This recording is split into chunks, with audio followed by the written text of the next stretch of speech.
Nothing but net.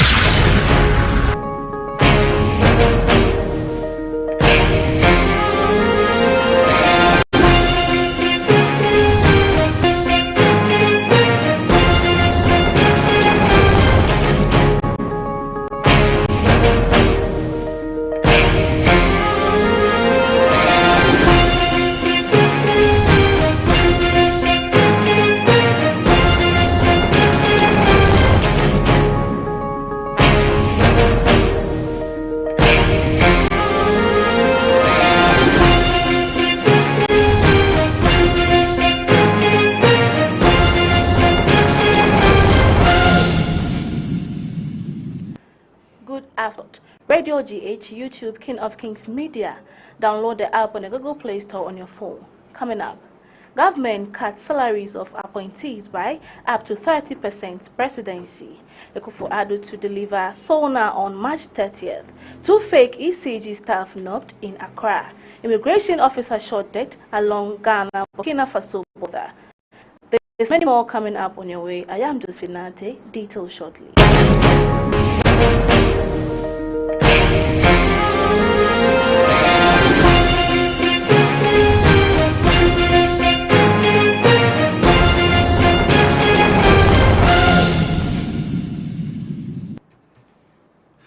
Welcome back. The news in details.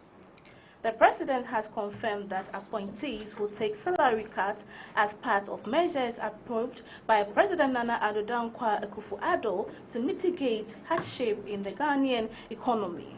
Government has recently admitted that the economy is in distress aimed to raising cost of living, hiking fuel prices, and the depreciating rate of the local currency, the cedi. The presidency on Wednesday communicated via its social media handles 4 major areas in which the government was seeking to tackle in easing the economic hardship. One of the 4 being government cut salary of appointees by up to 30%. A flyer with the image of the president read, "It is yet to be known which categories of the appointees will take up to 30% cut and which group will take a lesser percentage cut." The National Remains Organizer for the National Democratic Congress (NDC), Dr. Hanan Louisa Bisiu, has accused President Nana Akufo-Addo and his vice, Dr. Mahmoud Bawumia, of failing to act responsibly despite plunging the country into a difficult economic condition. Dr. Hanan Bisiu made a statement while communicating on the current economic hardship facing of the country on an interview on Wednesday, March 23, 2022. Any honest, responsible leader who really means well for his people will come back to the drawing board and admit to his people that I said this and that, which I didn't know, but it is true, she said. According to her, the economy under the ruling New Patriotic Party government is mismanaged because they refuse to heed to advice and questions when the cedi stated depreciation. Rather, they adopt an approach of disturbing the economy with jargons. There was some drama in Parliament as the majority attempted to remove embattled Asin North MP James Gyakye Quayson from the floor of the House during parliamentary proceedings, insisting that Parliament must adhere to an order from the High Court to prevent James Gyakye Quayson from holding himself as an MP. Dr. Kingsley Nyako, MP Kwadaso, had also asked the House, which was presided over by Joseph Osei Owusu Joe Wise, first Deputy Speaker, to decide the fate of the MP who was in the chamber to present the people of Asin North. This court generated a heated debate among legislators regarding whether or not James Gyakye Quayson's presence was in contempt of court. The Kwadaso MP was also seeking to find out if his colleague was permitted to be in the House and contribute to carrying himself as a lawmaker. Let's take a look at the video. Because, Honorable Speaker, we are law-abiding. We go by the tenets of the Constitution, and I want to find out from you whether his presence here is allowed. That is why I want to put it across. Let it sound strong. that he's disqualified to come to this chamber until he's hallowed to sit here by a higher court. If not, there is in contempt of the courts. And this honorable house should not give its blessing to a man who has conducted himself improperly, and we shouldn't encourage contumacious behaviors. So I think what is raised is very, very important for our own dignity, that if two courts have said you are not qualified as a member of parliament and you defy the courts, there's no injunction processes, nothing, and you come here, a little result. So I think this is what is raised, and we should look at it as a house. The matter is before court. The Honorable Atachian has misled the House to suggest that the appeal is not before the Court of Appeal. It was not dismissed. What was dismissed was an interlocutory matter that was set aside on grounds of non-compliance. The substantive appeal is pending. As a House, we cannot tolerate this. As a House, we cannot tolerate this. Honorable Member, so which one can we tolerate? That we are inviting the House to make comments on a matter that is before a substantive court of law in this land. And that is our practice. So, Mr. Speaker, our two brothers are completely out of order for raising this matter on this floor. The rights of the honorable member is not yet determined by a court of law. He has a right of an appeal. He has a right of an appeal, which appeal is still subsisting. First, the only thing that has to be verified is whether indeed is a fact to be determined, whether or not the appeal. Away from that, President Akufo-Addo is finally set to deliver the State of the Nation's address in Parliament next week, Wednesday. This is according to Habib Idrisu, who is the Deputy Majority Whip. The President was scheduled to appear before the House last 3 weeks, but that contribution obligated with postponed indefinitely, a situation the majority described as a breach. Explained that the reasons that date was postponed was due to its closeness to the 6th March independence celebration, which he said would have stolen the shine of the president's message. He, however, noted that the presidency was now very ready to deliver the message on the State of the Nation next week, Wednesday, and hopefully stay tuned.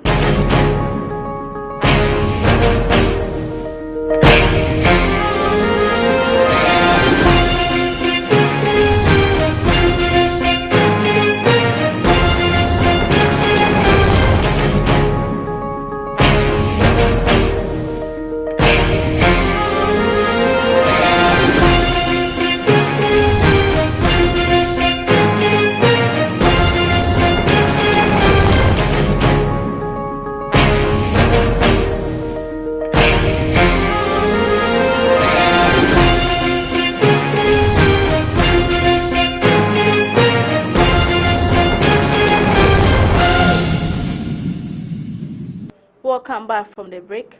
Now on to some local news. Two suspects who found to be staff of the Electricity Company of Ghana, ECG, had extorted money from some customers have been arrested and are in police custody.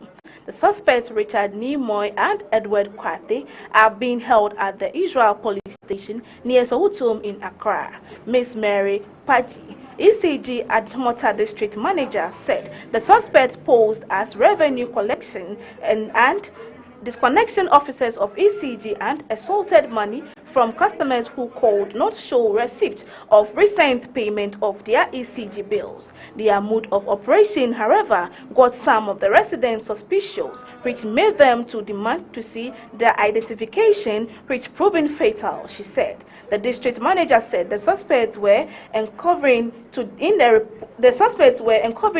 response, leading to the residents raising an alarm and reporting their activity to the district officer. The suspects were traced and arrested and are currently in the custody of the police for further investigation. Ms. Paji praised the vigilance of the residents and charged customers to always verify the identity of persons who invite their premises claiming to be staff of the company. When in doubt, always report such suspicious persons to the nearest ECG office or to the police station, she added. An immigration officer stationed in the Upper West region, Michael Otu, has been shot dead by unknown assailants. The incident occurred on Tuesday night at Kokoligu, a village between Nandom and Hamili. The body of the deceased officer has since been deposited at the St. Theresa's Catholic Hospital awaiting autopsy, reports said. The incident happened along the Ghana-Burkina Faso border. A cross-section of the public have expressed satisfaction with the extension of the SIM card re-registration. They complain that they are confronted with a number of challenges in the attempt to go through the exercise, especially with regard to line queue at their centers. This comes up with the public shared their views on extensions of the re-registration of the SIM card. The Ministry of Communications and Digitalization, in a statement issued March 23, 2022, extended the deadline across the country to 31st July 2022. The public hoped the exercise would be made less in order for them to register by the new deadline. Also, the police administration has directed the Police Professional Standard Bureau, PPSB, to investigate an interrupted video viral in which a suspect in handcuffs was being assaulted. In a news brief from the police and copied to the Ghana News Agency, said the Bureau was to report finding of the investigation to the police administration for any disciplinary measures against anybody found culpable. The statement said, we should look to stand plainly to the police labor the more treatment of suspects and therefore outright condemn the treatment of the alleged suspect. The police administration reminded police officers to always be guided by the fundamental human right, all of persons, and act in accordance with the law. Any update on the incident will be communicated in due course, it said. We take a break, please. When we come back, is business news.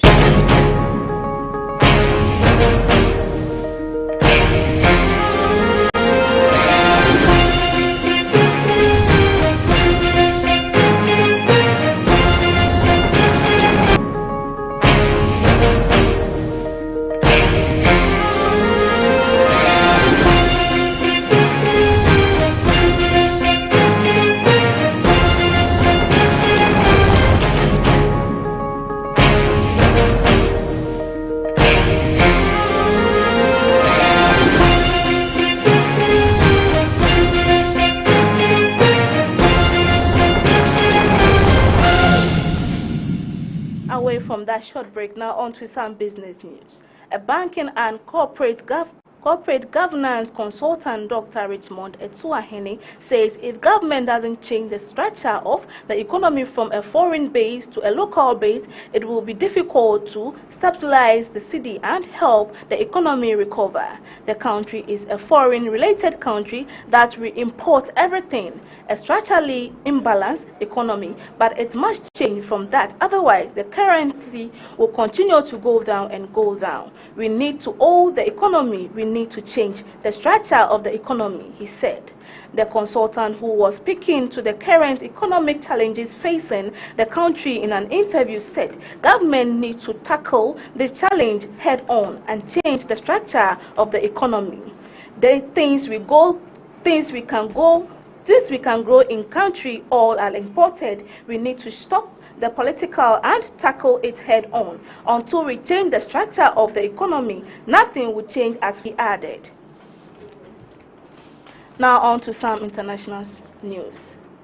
Zimbabweans drag Enforcement Commission (DEC) has arrested former Foreign Affairs Ministry Joe Malanje over money laundering charges.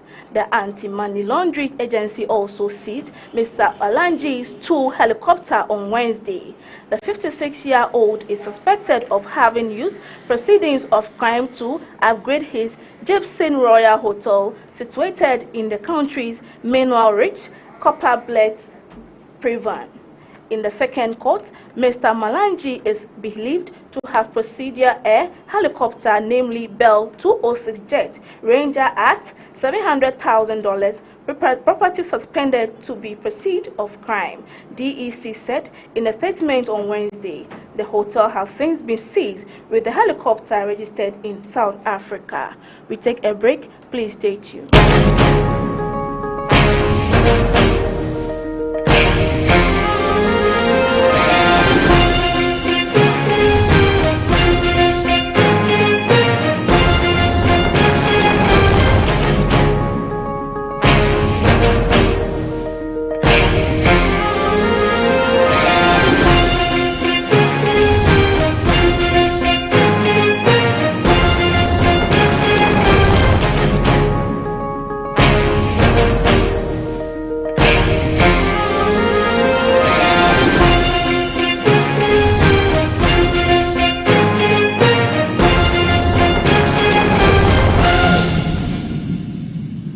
Welcome back from that short break. Now on to some entertainment news. Veteran Nollywood actor Kanayo is angry after the news went viral that he had passed away. Addressing the death haze in an Instagram video, an angry Akanayo said he could not fathom why people would spread fake news without verification. In his thread, the actor indicated that he has family and friends who were worried, just like any entertainer after seeing the publication. I don't know what people gain by carrying out rumors, putting their own attributes. Do most people think that Nollywood actors or entertainers don't have families? Somebody wakes up, compiles 3, 4, 5 photos and puts RIP. You will live past the next 7 days. You have got the wrong guy, Kanayo said. And that will be the end of the midday news. But before we go, let's take a look at our top stories. Government cuts salaries of appointees by up to 30%. President Akufo-Addo to deliver SONA on March 30th. 2 fake ECG staff nabbed in Accra. Immigration officer shot dead along Ghana-Burkina Faso border. Follow us on Facebook and on Twitter, Japoma Radio GH, Instagram, japoma.radiogh, YouTube, King of Kings Media. Download the app on the Google Play Store on your phone.